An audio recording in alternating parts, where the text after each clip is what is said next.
give just a brief little description on the history of my Muskrat staking system. So initially, back when I first started, I just used little traps. You know, all Muskrat traps are little traps. I used to use #1 long springs. I got them, I don't know, I inherited a few from my grandpa. Not inherited, but he gave them to me. And then, you know, I bought a few and so on and so forth. And how I always attached them to my stakes was wire. You know, it's probably one of the most standard ways out there. It's just a little piece of 14 or 16 gauge wire. And then on the end, you always twist her back on itself, because otherwise if you just twist it regularly, then it'll come undone. So I used that for a handful of years, but the biggest thing that got me away from this was the efficiency of the staking system. Every set had to be wired. You know, there wasn't any of like regularity of the types of traps being used. So then what I ended up switching to was just regular old Duke 1.5 coils, because they're a cheap trap. You can buy a lot of them. They're pretty common. And then what I switched to was a 2-foot piece of cable. Each side had an adjustable loop. And the reason for both sides versus just one is I don't have to sit and think about what side I'm grabbing. It's just grab and go. And I stored them in bundles of 20. This might be a bigger bundle, I don't know. I don't use this method anymore. This is just an old bundle I found laying around. And on the top end, I had them held together with a quick link. Then on the bottom, they were wired together, so when it came to actually using them, I'd always had pliers. I'd cut it, and then on my waders, right in my breast, there was a little plastic D-ring.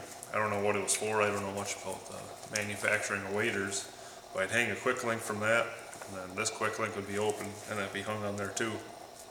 And I could just grab however many off that I wanted. I grab, let's say that I'm at a hut and a feeder. I'd stop, I'd grab probably 4 or 5 of them. I'd set them on the boat, and then while I'm there at the boat, I'd feed them all through like this. I do all that in the boat. And what I used for a stake then was just regular old wood lath, pink painted on the top. Because what I did is, I work construction, so I took a bunch of 2x4s I found in dumpsters. I checked dumpsters regularly. It's free wood, so then I'd run those through a table saw. And on the point, I'd run a miter, a little bit steeper miter, because then it pushes into the sandy bottoms a little bit better. If it was mud, it could be flat, it doesn't really matter. It's just the point really helps with sandy bottoms. And then, let's say I had my stake in the water, you know, right next to a rat hut here, and the table was the water line. So when I have this on there, I want to put this down, and I want that to be below the water line. I don't want to stake it up here, because let's say you catch a beaver, you catch an otter, you catch a coon, you know, anything that's going to be a lot more aggressive than either a muskrat or a mink. It's going to break that stake above the water, because it's something in the way. It's just something that happens. You know, the beaver are really aggressive with that. I mean, yeah, they'll bust it all apart. So then come down below the water and down, and then, you know, you take it, pull her tight, and then pull her one way, pull her back. That's on there pretty good. That's not going anywhere. I mean, you don't have to do the adjustable loop. You could do a non-adjustable, have it be a fixed end and just put it on there. But I was never a fan of not having things tight on a stake. I know people have, you know, large rings made out of 9-wire, you know, just large trap rings on the ends of their chain, and they just slide that over. Or even so, with like swivel on that line, they'll take a fiberglass rod and they'll just shove that right through. And it's, you pick up your stake, and let's say your trap's down there, and then you gotta dig for your trap. Whereas if it's like this and there's something down there, I just pull it up, and I got it all at once. So I did that method, but this was just really slowing me down. It'd be a lot nicer if you could just, you know, take the trap, put it right on the stake, and that was it. So what I ended up switching to was an 8-foot fiberglass rod. It's kind of hard to see all of the rod in a picture. It's just an 8-foot white fiberglass rod. I get it from Geotech. They're based out of Stewartville, Minnesota. and at the top I have roughly 2 feet painted pink, followed by 6 inches of DOT C2 reflective tape. So it comes on a roll, 6 inches of red, 6 inches of gray, 6 inches of red, 6 inches of gray, and so on and so forth. So if you cut halfway in between each color, ends up getting, a 6-inch piece that's half and half. And I do the red on top, gray on bottom. The only reason is contrast, because I feel like I've actually never done, gray on top, red on bottom, because I just think that would blend a little too much. The gray would match with the sky, the red would match with the pink. It just wouldn't catch your eye as much as this contrast of red, gray, pink. That's just my thoughts. So, let's say I'm checking traps at night, and I got a spotlight. I can shine a spotlight, and these light up across the lake. I could be a quarter mile away, and they'll light up just by shining the spotlight at them. Granted, I got a pretty strong spotlight. I don't go for weak flashlights. And the pink itself, because it's a white stake versus a gray, the pink shows up a lot more. That's another thing. Then even so, just the white shows up a lot more underneath the water. Let's say an otter pulled my stake and it stuck out in the cattail somewhere, and I just see the white rod. Well, that white rod saved me versus the gray rod that's going to blend into those murky bottoms a little bit more.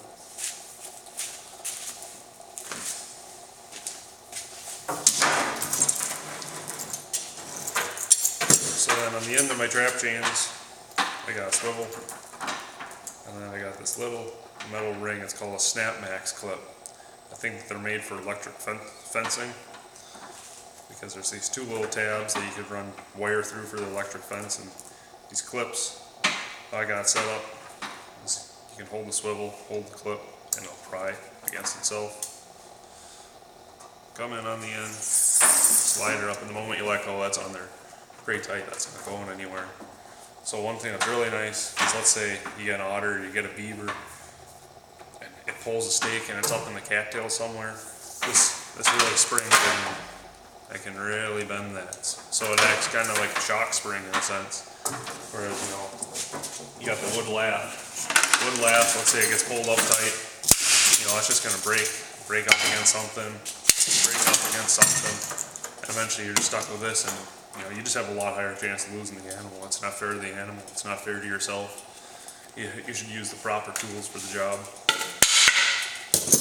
And then it's the same thing with the first stake I showed. I never used a piece of oak like this. I always used willow, because willow's a lot straighter. It's a lot cleaner. But this is just an example that I had right off my hand. A piece of wood out in the woods. I'm not going to go out and cut a willow for this video. I do it probably about 8-foot willows, just like I did with these, but same thing. It's not streamlined, it's not efficient. Whereas with these stakes, I can put them in bundles of 25, and I have them wired together at 3 points, one on the bottom, one in the middle, one on top. So they're bundled together in bundles of 25, and my traps are in boxes of 25.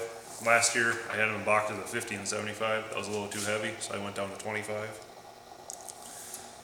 So for every tote of traps, it's not a tote, it's a wooden box. So I guess every box of traps, I have to have 1 bundle of stakes. So let's say I'm floating a creek, and I'm going to go 50 sets. I grab 2 boxes, 2 bundles of stakes. I'll actually probably grab 3 bundles of stakes, because sometimes I like to have 2 stakes at a spot. So I probably wouldn't even grab 3 bundles. I'd probably grab 2 bundles and probably like 3-4 extra stakes. Because it's pretty rare that I do, but sometimes you just want to mark something for a visual. Let's say there's like a split in the creek, and you want to follow the right side. We'll put that stake on the right side, because then hey, I went down this way.